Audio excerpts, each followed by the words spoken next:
Le Seigneur soit avec vous. Et avec votre esprit. Évangile de Jésus-Christ selon saint Matthieu. Gloire à toi, Seigneur. En ce temps-là, quelques-uns des scribes et des pharisiens adressèrent la parole à Jésus. « Maître, nous voulons voir un signe venant de toi. » Il leur répondit, « Cette génération mauvaise et adultère réclame un signe, mais en fait de signe, il ne lui sera donné que le signe du prophète Jonas. En effet, comme Jonas est resté dans le ventre du monstre marin 3 jours et 3 nuits, le Fils de l'homme restera de même au cœur de la terre 3 jours et 3 nuits.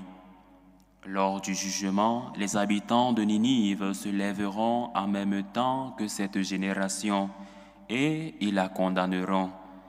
En effet, ils se sont convertis en réponse à la proclamation faite par Jonas. Et il y a ici bien plus que Jonas. Lors du jugement, la reine de Saba se dressera en même temps que cette génération et elle la condamnera.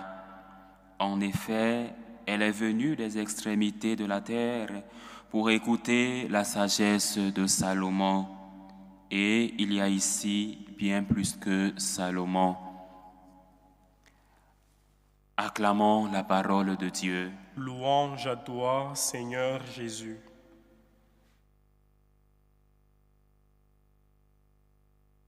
Comme d'habitude, notre Seigneur est confronté à ses ultimes détracteurs, les scribes et les pharisiens.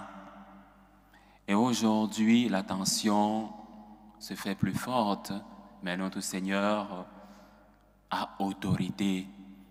Parce qu'il est Dieu, il parle avec autorité. Alors, ces détracteurs lui demandent un signe. « Maître, nous voulons voir un signe de toi, un autre signe. » Et nous, aujourd'hui, parfois nous nous revêtons de cet habit des pharisiens et nous demandons à Seigneur, encore et encore, nous lui demandons des miracles pour nous, des miracles pour les membres de nos familles, des miracles pour le monde. Chose qui est bien, mais cette même chose suscite des interrogations. Sommes-nous de ceux qui cherchent les miracles de Dieu ou sommes-nous de ceux qui cherchent le Dieu des miracles? J'aime bien me poser cette question et à vous aujourd'hui, je vous la pose. Il est vrai que l'homme aujourd'hui a toujours cherché des signes, a toujours cherché des miracles. C'est une chose tout à fait normale et humaine. C'est une part fondamentale de notre quête spirituelle. Cette demande des scribes et des pharisiens dans l'évangile de Matthieu, « Maître, nous voulons voir un signe venant de toi », est profondément humaine. C'est une démarche humaine, mais cette démarche est limitée parce que notre Seigneur a tout donné pour nous. Et Jésus répond avec fermeté, cette génération mauvaise, cette génération adultère réclame un signe. Mais en fait, de signe, il ne lui sera donné que celui du prophète Jonas. D'où mon interrogation pour vous aujourd'hui. Pourquoi cherchons-nous des signes? Pourquoi cherchons-nous des miracles pour croire? Que chacun réponde à cette préoccupation. Dans notre monde marqué par l'incertitude, par l'éphémère, par l'angoisse du futur, du lendemain, nous demandons à Dieu des signes pour être rassurés de notre appartenance à la foi catholique. Nous demandons à Jésus des faits palpables. Mais cette demande cache souvent un manque de foi, notre peu de foi. Et le catéchisme de l'Église catholique nous enseigne que la foi est une réponse libre à l'initiative de Dieu. Librement, le Seigneur nous a créés, il nous a créés libres et il nous invite à être capables de Dieu. Homo capas Dei, être capable de Dieu, nous élever à connaître Dieu par le biais de la foi, de l'espérance, de la charité, les vertus théologales. L'homme est capable de Dieu et pour cela, nous sommes appelés à monter à connaissance de Dieu, à connaître Dieu. Et c'est ce que nous enseigne le catéchisme de l'Église. Dieu t'a créé pour l'aimer, le connaître et le servir.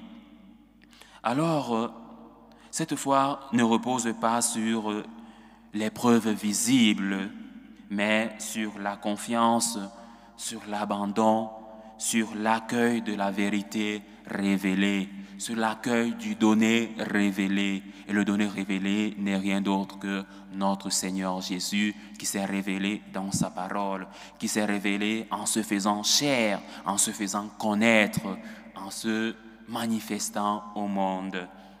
Alors, le signe de Jonas, un signe important pour comprendre l'enseignement de Jésus aujourd'hui, pour comprendre le mystère pascal et la foi authentique. Pourquoi Jésus ne donne-t-il pas de signe autre que celui de Jonas? Parce que le plus grand signe, c'est lui-même.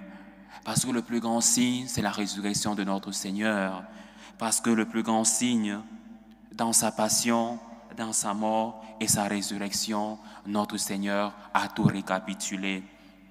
Comme Jonas fut 3 jours dans le ventre du grand marin, le Fils de l'homme sera 3 jours et 3 nuits au cœur de la terre. Nous l'avons lu dans l'Évangile. Quel autre signe voulons-nous si nous professons la foi en la mort et en la résurrection de notre Seigneur Jésus-Christ? Quel autre signe voulons-nous? Alors ce passage évoque directement le mystère pascal, centre de notre foi, préfiguré dans l'Ancien Testament, dans la première lecture que nous avons écoutée, où Dieu se glorifie aux dépens de Pharaon, révélant sa puissance salvifique. Dieu vient au secours de son peuple qui traverse le désert, qui traverse la mer Rouge à pied sec. Et de même, le Seigneur vient aussi en notre secours chaque fois que nous l'invoquons. Quel autre signe voulons-nous si le signe de la résurrection est le plus grand signe? Ce que les Égyptiens ont vu comme une défaite, la mer s'ouvrant pour Israël, puis l'engloutissement de leur armée, est en réalité la manifestation de la gloire divine. De même, la croix du Christ aux yeux du monde est un scandale, mais pour nous chrétiens, pour nous qui avons foi, la croix du Christ est puissance de salut. Alors chaque fois que tu passes par des troubles, par des difficultés, lève ton regard, regarde la croix, regarde vers celui que nous avons transpercé, comme nous le dit Saint Jean. Alors c'est quoi la mystagogie et la morale qui découle de l'évangile de ce jour? Le cœur de la conversion. La mention de la reine de Saba et des habitants de Ninive donne une dimension morale, une dimension mystagogique à cet évangile. Ces figures païennes ont reconnu la sagesse et se sont converties. Et l'évangile justement termine par là. Et ici, il y a bien plus grand que Salomon. Notre Seigneur est la sagesse infinie, inépuisable. La parole de Dieu nous donne de connaître pleinement notre Seigneur Jésus-Christ. Ces figures païennes nous aident à comprendre que notre Dieu est au-dessus de tout. À combien plus forte raison devrions-nous, nous qui avons reçu le Christ, vivre une conversion sincère? C'est pourquoi l'Évangile nous appelle à une foi active, une foi qui transforme nos choix concrets, personnels, familiaux, sociaux. Avoir une foi active, une foi qui contemple la croix, qui contemple la sagesse divine. C'est pourquoi la doctrine sociale de l'Église nous rappelle que la foi n'est pas seulement intérieure, non. La foi se donne, la foi se partage. Elle exprime notre justice, notre besoin de justice, notre besoin de paix, notre besoin de solidarité. Si nous avons vu le Christ ressuscité, si nous avons reçu son esprit, alors nos vies doivent être transformées. Si nous avons accepté le Christ dans notre vie, nous devons être capables de conversion, des êtres capables de changement. Si nous sommes capables de Dieu, nous devons aussi être capables de conversion. Nous devenons à notre tour des signes pour les autres, des signes pour le monde.